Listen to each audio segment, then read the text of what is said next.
4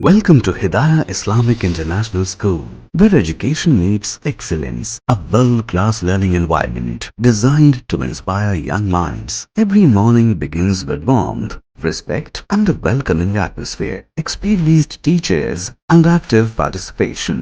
Hands-on experiment in our modern science labs. A well-stocked library nurtures a love for reading and knowledge. With strong Islamic values, join Hidayah Islamic International School. Your child's bright future begins here.